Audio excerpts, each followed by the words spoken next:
Don't get me wrong, I love the car community. But here are 3 things the car community just needs to stop doing. Stop respecting all builds. When did the car community become so soft that we can't say anything about anybody's car because we're gonna hurt their feelings? If you don't like a car, that's perfectly fine. The same way the owner has free will to build the car the way he likes it, you have the free will to not like it and build your car your own way. Not to mention, there are now things that were universally considered stupid and ugly as hell, but now we have to say, oh yeah, that shit's hard. Or else we're gonna get fucking called a hater by a fucking 15-year-old with no license on Instagram. In the 2000s and early 2010s, you get ripped to shreds for doing some shit like this in a forum. But now it's universally accepted and now it's become more common and become a trend. I'm not saying you have to get rid of your camera because I think it's dumb, but if you're doing this for other people's approval, then you're doing it for the wrong reasons. Stop calling people poor for not liking an expensive car. It seems like it's okay to talk shit about, Mustangs, Mopars, Camaros, older BMWs, BRZs, Miatas, whatever. But as soon as the MSRP goes above like 80,000,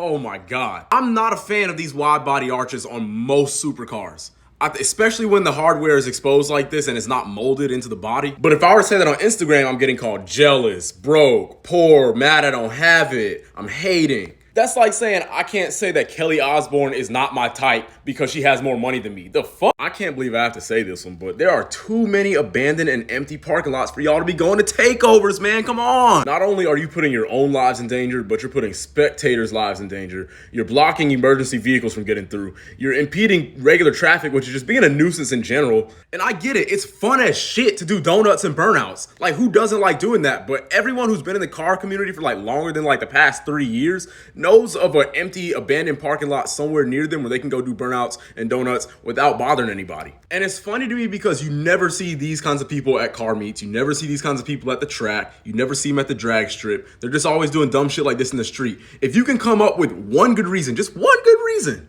as to why this can't be done in an empty parking lot somewhere, I'll eat my words. Little last minute edit. If you're a videographer, photographer, content creator, and you go to these takeovers and you make content, and you get millions of views doing this shit, then you're part of the problem. You're actually the scum of the car community. You're the reason why the mainstream media paints this as the representation of the car community at large. Go ahead and say I'm hating on your content, say I'm mad you got more followers, whatever the fuck you want to say. None of them would be out there doing that stupid ass bullshit if y'all weren't fucking filming it because they know they're gonna get on camera and fucking go viral. So fuck you.